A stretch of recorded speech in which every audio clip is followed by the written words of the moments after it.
I'm glad I'm in charge of the positive note. Good morning to everybody. Thank you at the Institute for the invitation. Good morning, Mr. President Pastrana, Mr. Vice President Francisco Santo. I'm deeply honored to represent the voice of thousands of Colombian citizens and business leaders who have witnessed and helped shape one of the most remarkable transformations in the history of Latin America. Let me begin with a single word: yes. Yes, in 1991, Medellin was the most violent city in the world, with more than 400 homicides per 100,000 inhabitants. Yes, terror ruled our streets, car bombs, assassinations, and fear became part of daily life, taking the lives of brave police officers, social leaders, and innocent citizens.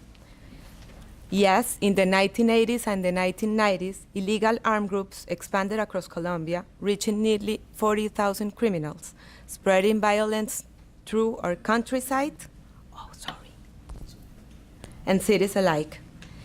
And yet, Medellin refused to die. While the world only saw chaos, a group of brave business and civic leaders, educators, public officials, and visionary mayors embraced the conviction that there can be no successful companies in failed societies. They chose to stay, to rebuild, and to defend hope. At Pro Antioquia, the organization that I lead, founded in 1975, we became a platform of trust, a bridge between the private and public sectors committed to building public value. Even in the darkest years, we led efforts to dream and to act, supporting the creation of the Medellin subway, advocating for an international airport, driving education and social agendas, and convening the difficult yet essential conversations our city needed to survive. We believed, and still believe, that what is public belongs to all of us, and only working together can we build a future worth inheriting. Today, Medellin stands transformed. We turn pain into resilience, despair into innovation. More than 1.3 million visitors come each year to witness this rebirth, a city once defined by tragedy, now known for technology, culture, and creativity.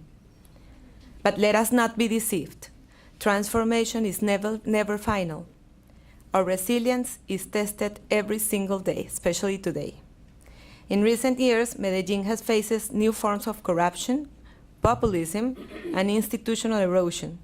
We watch as public programs that shaped our children's future, such as Buen Comienzo, were dismantled. We endured open hostility toward the business community, threatening the trust that took decades to build. Our former mayor, Daniel Quintero, today facing criminal and administrative proceedings while seeking the presidency, symbolizes the fragility of democratic governance when institutions are weakened and impunity grows. But the threat extends far beyond one man. Colombian democracy itself is at risk.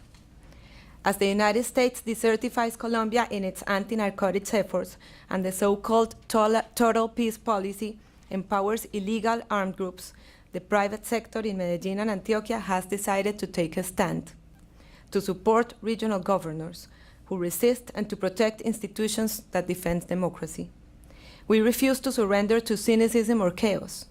We choose to focus on the future, and that is why I'm here standing before you today. Our conviction is simply yet profound. Take care of the present to safeguard the future. Through Pro Antioquia, we are leading projects that transform regions and renew hope. The airport region, connecting Medellin to global markets, sustainable tourism strategies celebrating culture while protecting nature, the transformation of Urabá on Colombia's northern coast into the nation's next agro-industrial and port hub. These are not just development initiatives, these are acts of resistance against despair, because we know that the future will only flourish if institutions remain strong, the rule of law is protected, and citizens reclaim trust in democracy. The story of Medellin teaches us that transformation is possible, but only through collective courage and unwavering collaboration. We cannot let fatigue or fear erode what we have built.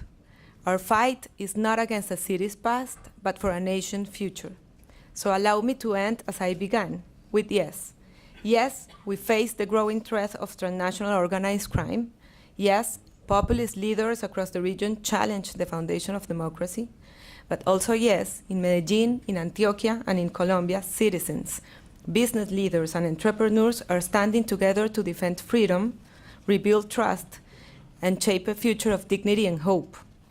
As we stand here in Washington, we reaffirm that from the private sector of Medellin and of Colombia, we are convinced of the need for a joint and determined policy between our nations to confront and eradicate transnational organized crime, the greatest current threat to democracy and stability in a region. Today, just in 1980, our decision is not to flee from Colombia, but to stay, to work hand in hand with the public sector, to prove once again that resilience can be a model for the world. Because Medellin is not a city that surrendered. It's a city that transformed pain into purpose. Thank you.